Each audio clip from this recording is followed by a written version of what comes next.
recruitment actually.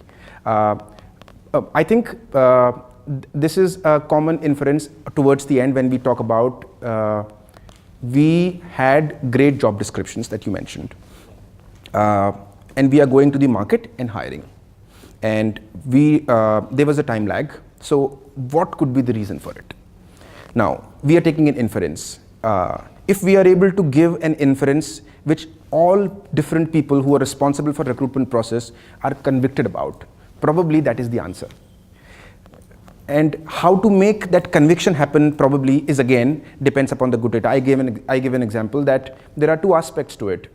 I read one of the article actually, I think it was one of the big four companies, one of the big, I think $1 billion companies, where they mentioned that we made a big breakthrough in recruitment, wherein the entire population who applied for any particular job in that organization, there were about 10% people who were first level screened. The remaining 90% of them got a response why they were not shortlisted. That means you have a recruitment campaign in your organization, which is typically, I would say, basically it's a branding. And you are making your organization look good, basically. It is the easiest. Branding to customers is very difficult. Branding to employees is the easiest, actually, because everybody is interested and very easy, basically, that they look for it. And it is the industry, and they would be in different industry segments. So I'm saying recruitment is the best branding. And when you are making a recruitment campaign, people are applying.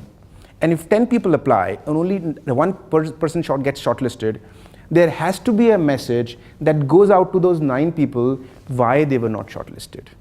And trust me, if we are doing that, that is the first step we take towards generating a good data. Because then we are saying that what is it that we are looking in that 1% which gets shortlisted.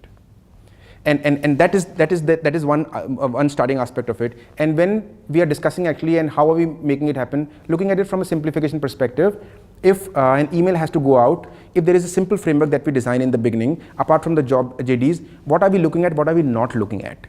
And that not looking at is a template again, which is anti-JD, and that is basically probably outsourced to an organization, 5 people organization, which can handle probably that everybody who's applying, and if they are not up to that mark, what is it basically that goes out? That is the first step.